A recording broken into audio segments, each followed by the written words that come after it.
How often do you fly on planes? When you get on the plane, what do you do? Do you switch off your phone? Do you put it in airplane mode? Do you just leave it as it is? Why does flight mode or airplane mode exist, and what do we use it for? Why do we have to use it? They tell us we should put our phones in flight mode, but nobody is really checking. Like, you could just ignore that recommendation and leave your phone on and see what happens. Do you not do that because you're afraid that the plane might crash, or that, the pilot might have trouble communicating or something? Do you really trust everyone in the plane to switch it off? What happens if you don't do it, and why do we do it in the first place? So let's see this lesson, which is made based on a TED video, which is about airplane mode and what that's all about. But first, let's learn some vocabulary related to this topic, related to the video, and let's read something to improve a bit our English before we watch the video and test our skills. Let's go. Let's take a look. Flight mode. Do you use airplane mode when you're on a plane? Do you just automatically switch it on? Have you ever switched on your phone before landing? Have you ever thought, okay, well, we're going to land in a few minutes. I really want to check my messages. I'm going to switch on my phone and see if I get a connection. Have you done that? What happened? Did you get a good connection? Have you ever got a connection while being in the air? Now, you might have heard their news that, for example, a company called Starlink, which belongs to SpaceX, which is Elon Musk, Tesla, and all that. He has a company called Starlink, and Starlink is satellite internet.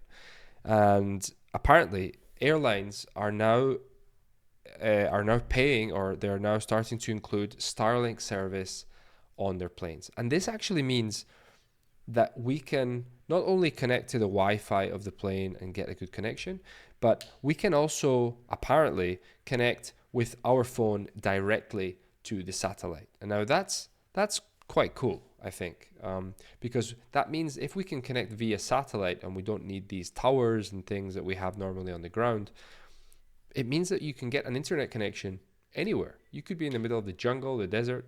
I mean, it's not, I don't know if you actually do that very often, but if you were, you would get a connection. And that's quite cool. Also in the middle of the sea, there are many practical uses for this. So anyway, first we're going to match the words with their definitions and then check our answers. Match the words with their definitions, then check your answers, which are on the second page. A pattern resembling a series of crosses, una serie de cruces, intersecting with each other, una serie de cruces interseccionando con cada una. Continuously increasing in size or number, continuamente creciendo en tamaño o número. Very strong or intense, difficult to resist or control, muy fuerte, intenso, difícil de resistir. Similar to, sharing some characteristics with, similar, ¿no? Spreading widely throughout an area or group of people, having an effect on everything, spreading widely, extendiéndose rápidamente, ampliamente por una área o grupo de personas, ¿vale? Propagándose, having an effect on everything. Interfering with radio signals by broadcasting other signals on the same frequency. Interfiriendo with radio signals by broadcasting, emitiendo. To broadcast es emitir una señal de radio, un programa de televisión, emitir, to broadcast. Other signals on the same frequency, otras señales en la misma frecuencia. What could that be? The act of interrupting or causing disorder or chaos. El acto de interrumpir o causar desorden o caos. Okay? So,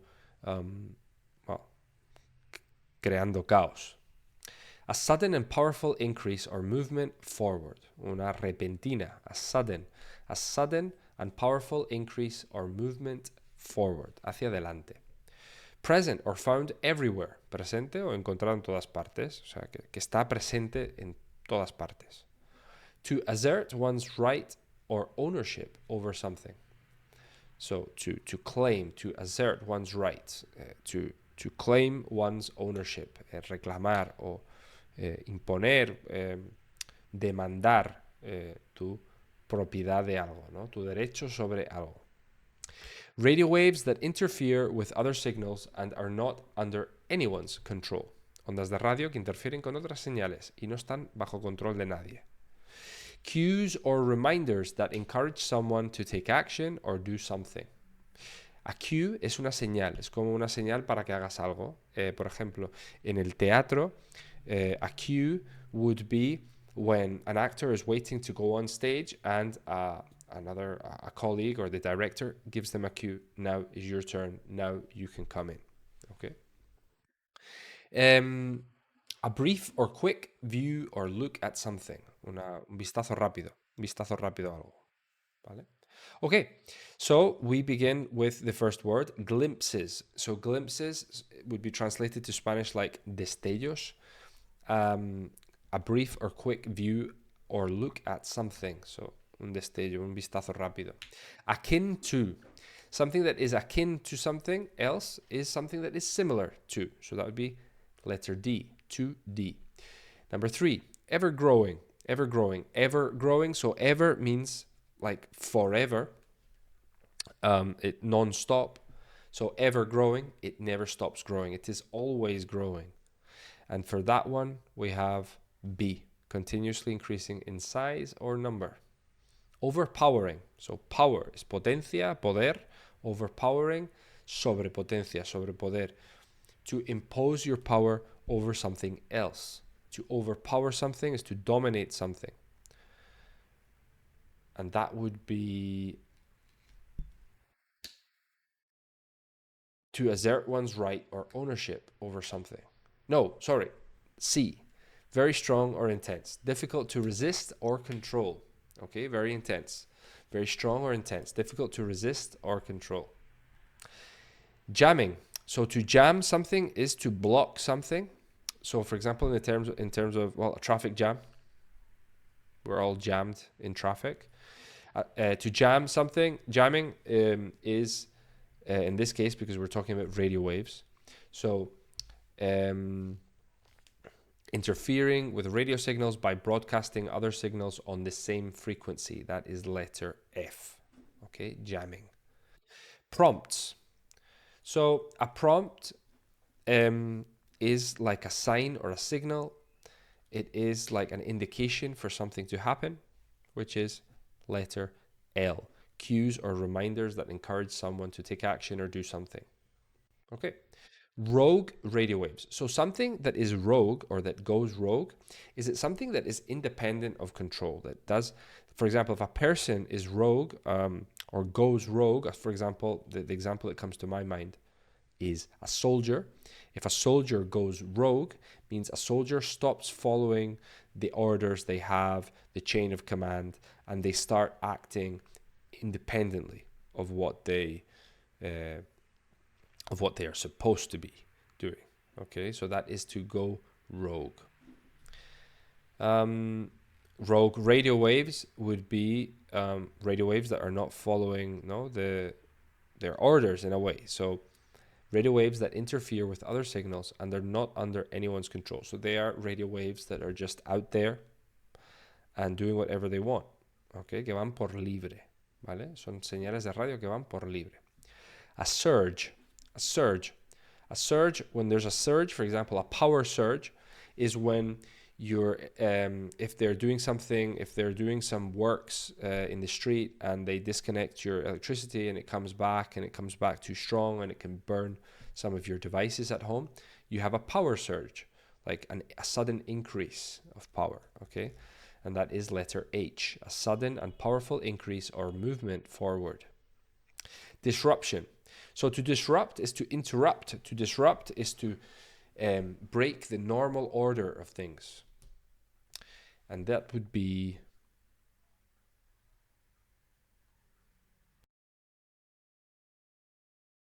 the act of interrupting or causing disorder or chaos. Letter G. Okay, disruption. Pervasive. Number 10, pervasive. Something that is pervasive means that it is, it gets everywhere. It gets everywhere. It can reach everywhere. And for that, we have E, spreading widely throughout an area or group of people, having an effect on everything. So it's pervasive. It gets everywhere. To lay claim to something. To lay claim to something. To lay claim to something is to say, that belongs to me. I lay claim to that land. I lay claim to that item, that object. To lay claim is to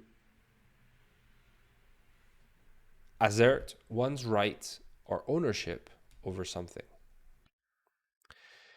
Ubiquitous. Ubiquitous in Spanish es ubicuo, aunque mucha gente no conoce esta palabra. Yo la verdad es que no es exactamente una palabra que yo utilice muy a menudo. Ubiquitous. So what is ubiquitous? Ubiquitous means that you are everywhere. You're like God. You're everywhere. You're omnipresent. And that is letter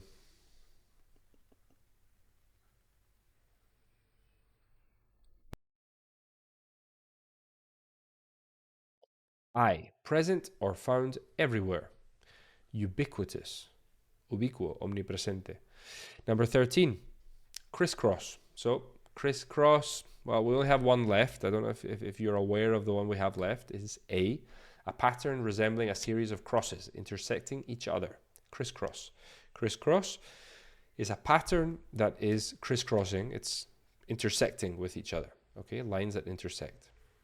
Okay, now let's move on and go down to this text, which is a summary of the video we're going to watch. If you want, you can go to the link which is in the PDF or the link that should be in the description, and you can see the video of the TED or original TED video, and you should watch it. They're very good, very educational, and watch it first and then do the summary, or we can see the summary and then watch the video. Now, both options are okay. Depending on the level you have, maybe you want to watch it first and then do this gap filler. However you want to do it. Okay, here we are back again. Let's do exercise number 2. Now we're going to fill in the gaps with the following words. Invisible signals, primarily radio waves, constantly crisscross the air around us. They are in the air around us, transmitting data between various electronic devices such as computers, GPS systems, and cell phones. These waves are so pervasive that theoretically, if our eyes could see them, the signal from our mobile phone could be detected as far away as Jupiter. However, this vast sea of signals can get crowded and cause interference, especially with the proliferation of Wi-Fi and the ever-growing demand for specific radio wavelengths.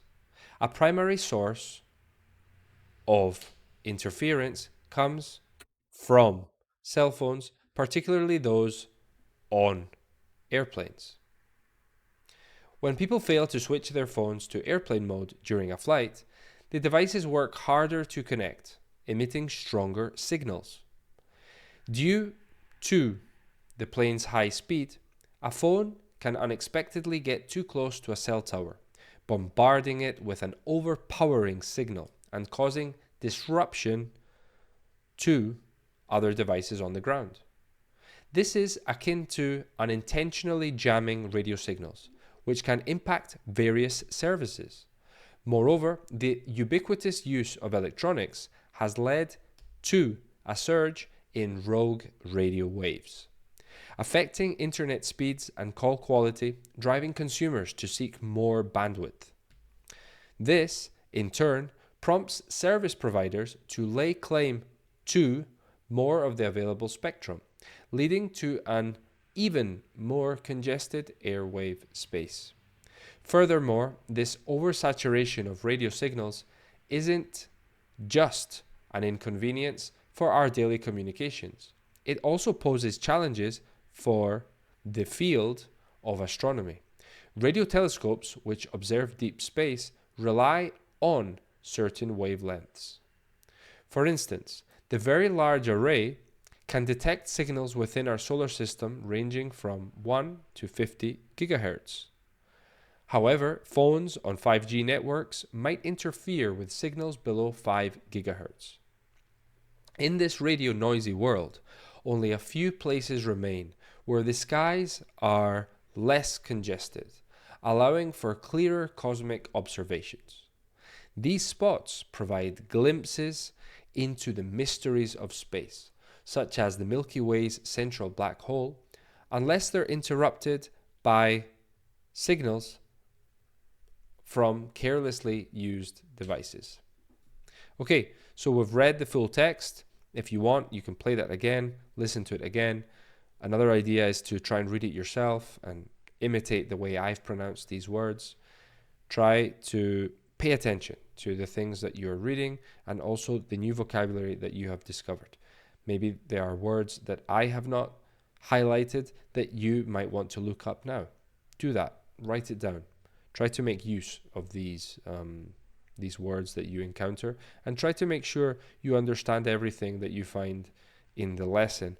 Not only think that you understand it based on the context. It's always good to actually look up words that we don't know, so that maybe next time we actually know them, and maybe next time the context is not enough to tell us what they mean.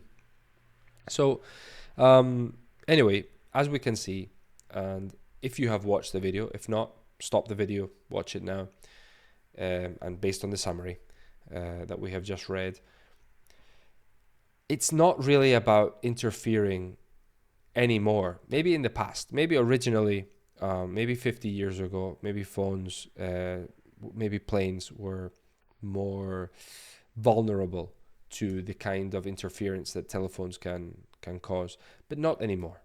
And now it's really not a big deal, but it is a big deal for radio waves in general and for the invisible traffic that is around us, and the fact that all of these devices are communicating with each other constantly, and they're emitting these signals everywhere. So if we all moderate our use of signals and we don't use our phones on planes that are trying to connect to towers. So if they're connecting to satellites, if they're connecting to the Wi-Fi on the plane, that's not a problem. They're reaching that connection and they are using the right intensity to reach the Wi-Fi, the router on the plane, and that's it. It's not a big deal. But if there is no other form of connecting, they're going to try to connect to a cell tower on the ground, which can cause a lot of problems for those people who live in the path of the flight. And that is just not cool. So maybe whenever you're having trouble connecting, maybe look up to the sky and see if there's a plane flying over, because maybe they're interfering with your cell tower and they're not allowing you to speak to somebody or use your online connection on your phone. So anyway, it was something that I did not know myself. I really thought it was because of the interference it could potentially cause the instruments of the plane. And I have been doing some research into this, and I have found that it has been reported that some sensors could be affected by radio signals in some situations. There are not many cases. I do not know of any planes that have crashed or had very serious accidents due to phone signals. I think we should just keep our phones off when we are on the plane, and maybe try to enjoy the flight, or read a book or do other things. If you have a full internet connection on the plane, well then, because the plane offers that, well then that's cool. But maybe I don't think it's worth it to be playing about with our phone, with our signals, when we are trying to get a connection. But the good thing is we don't have to worry about our peers on the plane not switching off their phone and thinking that can be actually dangerous or risky to us. So that's good news. That's very good news. And that's all for today. If you liked the lesson, please like it, subscribe to the channel, make a comment if you want, ask me some questions, suggest topics you would like to see. I'm just beginning this and we're just getting started, and I hope to upload lessons very regularly. weekly at least. So stay tuned. See you next time. Bye-bye.